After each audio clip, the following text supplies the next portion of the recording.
Hi, my name is Emily and I am a faithful follower of Christ, and this is my 40-day fast detox update video, and I'm on day 27.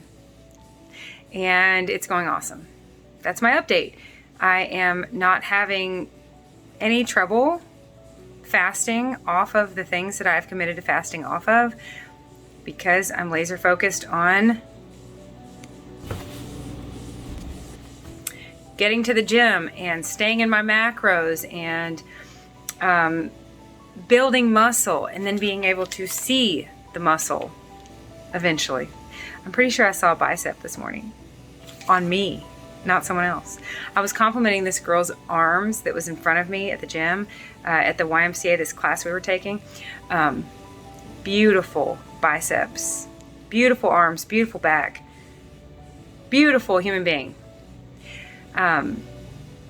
I am just now recovering from some deadlifts that I did Friday. I was doing some deadlifts in the middle of Bonita's class, and it was hurting my lower back, so I knew that I didn't have the right form, and she helped me with my form, and I learned how to lift the weight with my hamstrings, with my legs. You know, they say lift with your legs, not with your back. For me, that took a conscious effort. I had to figure out how to do that. Apparently I figured it out because I could not walk hardly. I could walk, but it hurt. I was so sore. My hamstrings, those are big muscles, and when they were hurting after this birthday party, and there's still lots of evidence of that. But after the party and after that workout on Friday, I was doing a lot of eating and sleeping on Saturday, recovering. So I'm loving this. I'm loving all this exercise. I've taken it off of my goals because I want to, and I told my husband I want to purposely, intentionally, consciously, and effectively, and it is working. It's happening. Convince my brain that this is fun, this is positive, this is good, and you want this, and I do. And it's so funny because the more I work out, then the more I want hot showers. The more I work out, the more I want yoga. The more I work out, the more I want to tell the contractor, hang on, we're about to remodel our bathroom in the midst of all of the renovating we're currently doing. And I told my husband, let's get ourselves a nice big bathtub. We have one little bitty bathtub that we've been sharing with 5 kids and cattle. More than once, I've walked in and found a calf in that tub.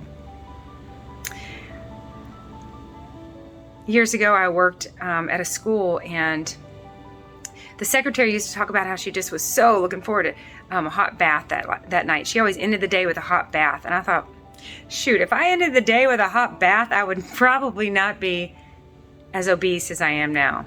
That's what I used to think. I end the day with a crazy binge in the kitchen by myself, different concoctions of Rice Krispie treats and peanut butter and marshmallows. Marshmallows? That can't be helping my situation. It wasn't helping, it was hurting.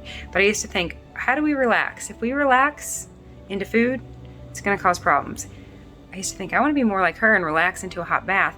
And now that I'm so sore from working out, that's actually something that I want. So it's really, really neat how it's a positive, not even so much a positive feedback loop, because it's not a loop, it's like a positive trajectory that I'm on, that I want to stay on, and I'm protective of it. We went to a Mexican restaurant yesterday. I didn't have any trouble. I didn't want dairy. I didn't want cheese. I didn't want chips. I wanted energy. So things are going really, really well. And like I've said many times, the path out of addiction is narrow. It keeps getting narrower and narrower. But the path into health and wellness and fitness and light and love, the path into Jesus is infinite. It's amazing. It's fun. We went to a new church yesterday. A small church. The preacher's a friend of ours that's also a farmer, also a teacher, also. He does so much. And he said, I am not, I think it's Ephesians chapter 4 verse 11 maybe, where it talks about the giftings. We can either be people are apostles or prophets or teachers or preachers or evangelists. He said, I am not a pastor. He said, but I'm filling in this role, and he's doing a very good job. And it was a breath of fresh air, because I want to go to church and hear about the Word, not the world. I want to go to church and hear about God and draw nearer to Him and be around people that can help me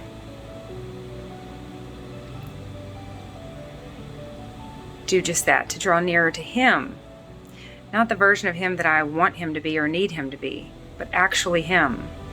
Because I trust Him with my life, and I trust that He knows better than I do. So I want to set aside everything I think I want and let Him order my steps. And He's been doing that this morning. I was able to take a few gifts to the YMCA to a few people, and I'm going to stop by the post office today and mail out 3 or 4 more. But first, let me show you my lunch. This is today's lunch. A bunch of turkey on top of a bunch of celery with some pickles. So the only thing I'm counting is that protein, and the reason I'm having a hefty protein lunch is because I had a nice big carb filled. I had 2 pieces of Ezekiel bread and an entire avocado and a banana for breakfast. That's one of my favorite new quick easy breakfasts. 2 pieces of Ezekiel bread toasted and a whole avocado on top of there. I also had, in addition to what I'm about to eat, all that turkey, a whole cup of liquid egg whites, because that's lots and lots and lots of protein. So I'm counting my macros and getting my protein in. These right here. Liquid egg whites. A serving size is 3 tablespoons. I had 16 tablespoons, which is an entire cup, and put some salsa on it because I want and need the protein. I discovered a feature. Sonia, if you're using this macros app with the white apple and the red background, there's a feature, 3 little dots. They're your new best macro friend. You can, I gotta remember to take tacos to Nana. You can click after you put a whole meal in, just tap those and copy food and then put them on the next day. So I am loving that feature, and I'm loving just having twin meals. Like, you all know me, once you chew it, once you swallow it, your body has to deal with it. I want to eat the right amount of the right things. I kind of don't care which things they are, as far as carbohydrates, proteins, or fats. If God made it, I'm thrilled to eat it. And so I've been just copying and pasting and having like the same meals over and over. That's fine with me. So I'll show you for an example. Here's the next 2 days of lunch. A bunch of celery. Celery is my new favorite bulk item. I don't count any vegetables unless they're starchy vegetables. So all of this is free. The only vegetables I would put in this app are potatoes, corn, a couple types of squash, peas, beets, starchy vegetables. So celery, I keep running out and going back and getting more celery. I'm just like, it's my bulk. It's my bulk food. So the next 2 days, celery pickles, pepperoni turkey, celery pickles, pepperoni turkey. Very much like what I'm having today. I did not know the nutritional facts on this. This turkey and pepperoni I get from the Mennonite grocery down the street. So I called and I asked the girl in the deli, I said, I just bought pepperoni from you all. Can you answer 6 little questions for me?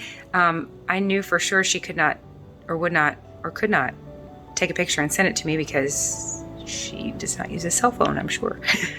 So I said, can you tell me the brand? She told me the brand, the serving size, the calories, the carbs, the fats, and the proteins. That's all I needed right there to go into the app and create a food. And then I created a food, and I named it whatever I wanted to name it so that I could easily find it again, and put all that in there, and that's per 1 ounce. So I can easily say that I'm gonna have 2 ounces of it. I highly recommend, if you ever make foods, make it like, do yourself a favor and do the math. It's a little tricky, but I love math. Do the math to figure out what 1 ounce would be. So it's 1 unit, so that if you have 4.2 ounces left of something, you can just put 4.2 for the serving size. Make the serving size 1 ounce, or make it a unit. Anyways, I got all that, put it in my app, and I am finding ways to make this quick and easy. Again, I have been preparing to do just what I'm doing right now for 25 years, because this is not my first rodeo with counting or macro counting, or using these apps where you can put stuff in there. If you do something like this, you definitely have to get over the inertia and just give yourself kind of a grace period of like figuring it out. My mom, she always said, give yourself 4 months when you get a new job. This is like having a new job. And it's getting quicker and easier. And these things like this right here are something that I only have to do once, because then it's in there. And then I can eat this pepperoni from the grocery store down the street, quick and easy. So I'm making it quick and easy. I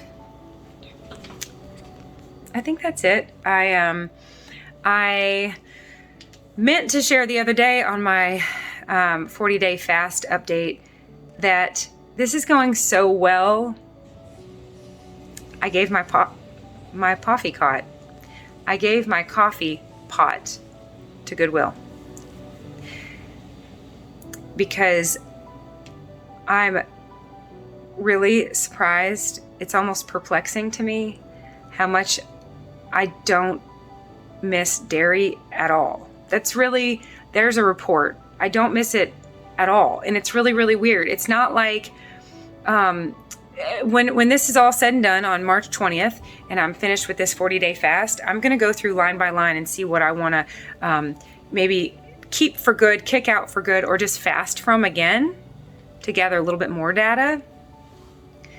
But there are some things that I thought, I might work that back in. I am so bizarrely indifferent about dairy now. I don't miss it at all. It almost feels to me like I gave up plastic.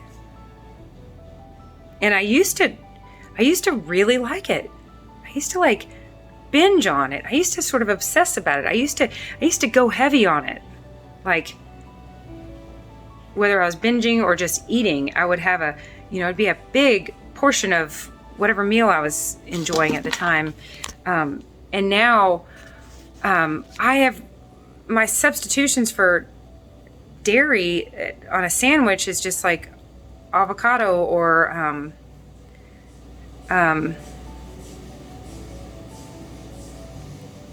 nothing. I'm not even substitute anything for it. I just cut it out completely, and I don't miss it. It's really strange. I'm not telling anybody else they need to cut it out, or that they would have the same response. That's just me. I'm just willing to share that with you. I don't miss it at all. I have heard before that dairy can cause problems for human beings. I'm extremely sensitive to stuff, and it does make sense that one species milk would be for their babies, not other babies, but I still give it to mine. Some of my kids are starting to say they don't want it and they don't like it, and I'm just not making them drink it because I think there's probably a big push for got milk. And you hear how healthy milk is and how we all need milk, but I think a lot of that marketing is coming from the people that sell milk. Imagine that. So anyways, that's just an interesting little side note. If I want coffee, I'm going to heat up my coconut milk and add instant decaf to it. But now that I'm counting macros, I haven't even done that because I'm, again, so focused. It's really amazing to me how effective it is to switch our focus. I am focused on so much, including I just cooked 8 pounds of ground beef for my family, which is why I have plenty to give Nana some tacos tonight. I am looking forward to meeting with Laura at the YMCA and see if she'll sell me. I think she'll write up some workouts for the family workout room, the upstairs in the YMCA. There's a track and there's a workout room in there. And then I'd also like some workouts that are the machines, just in case I can't hit a class. So again, I've just got more on my mind than avoiding the 16 things I'm avoiding. So that's really, really wonderful.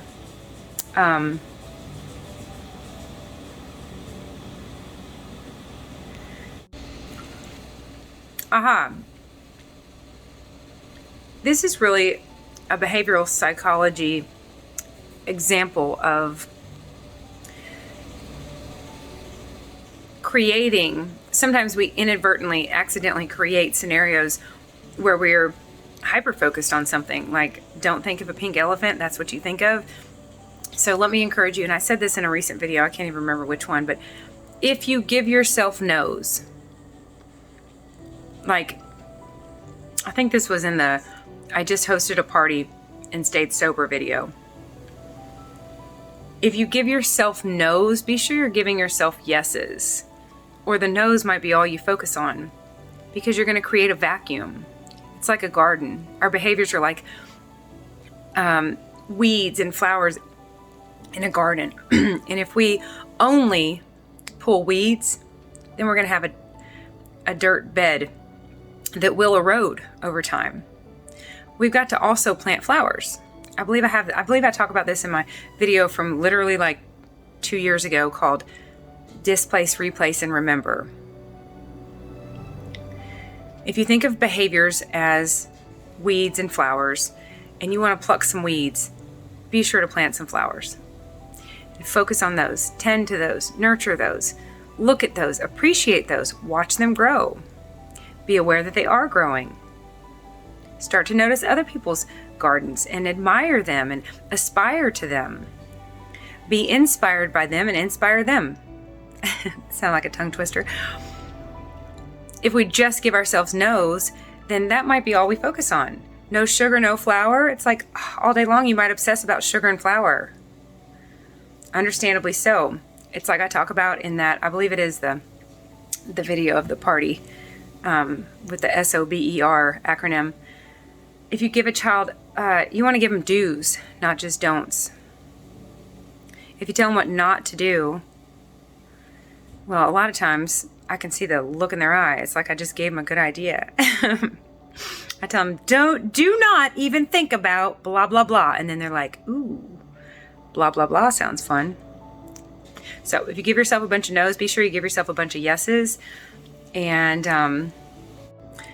then you can avoid creating a behavioral vacuum where you've just removed a bunch of behaviors from your life, but there's inevitably time and space to fill.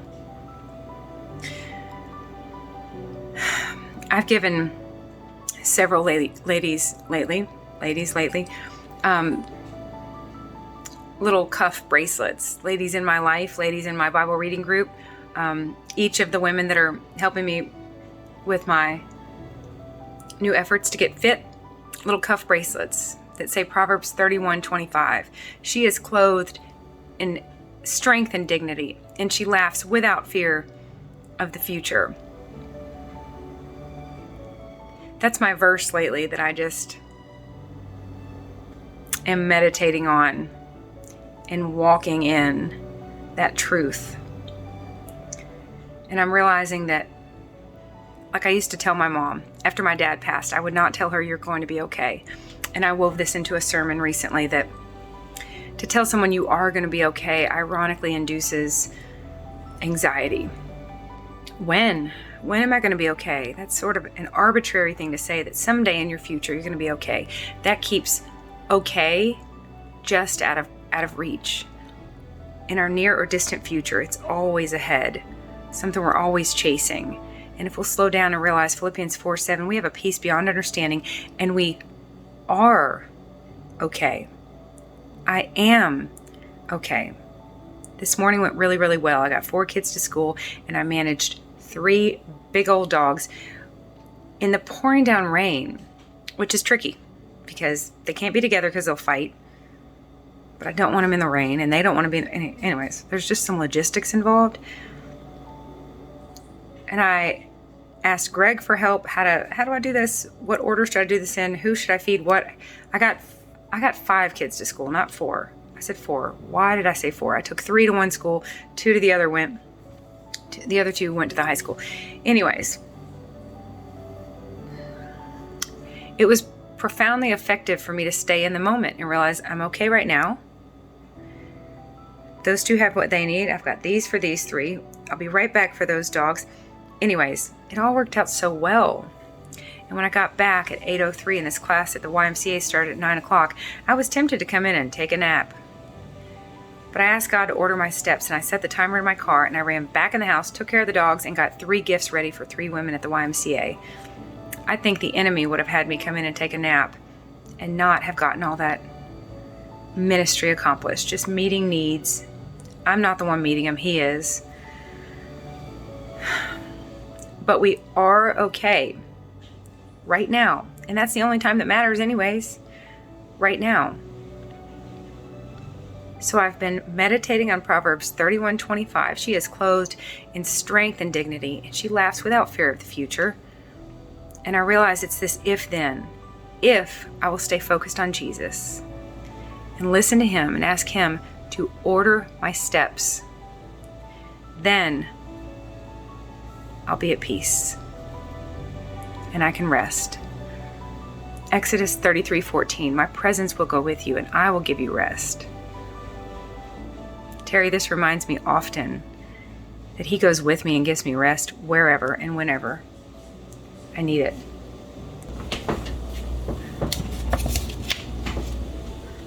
These were my goals from months ago. You guys might remember.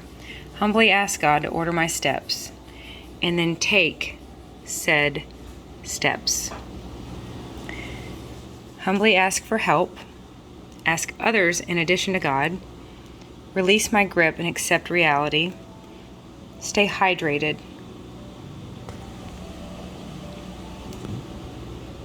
Communicate. Express in a way that is healing, not hurtful. And meal prep. Stay properly fueled. So here's my update. I believe I am doing every bit of that, and it's by the grace of God. I love you all dearly, and I'll keep you posted. This 40-day fast update, this 40-day fast detox is, I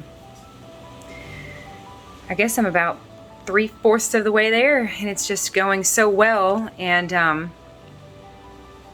I love the way things are unfolding and changing, and I am willing to step into newness and new routines and get up over the inertia to do just that. I love you all dearly. We'll talk again soon.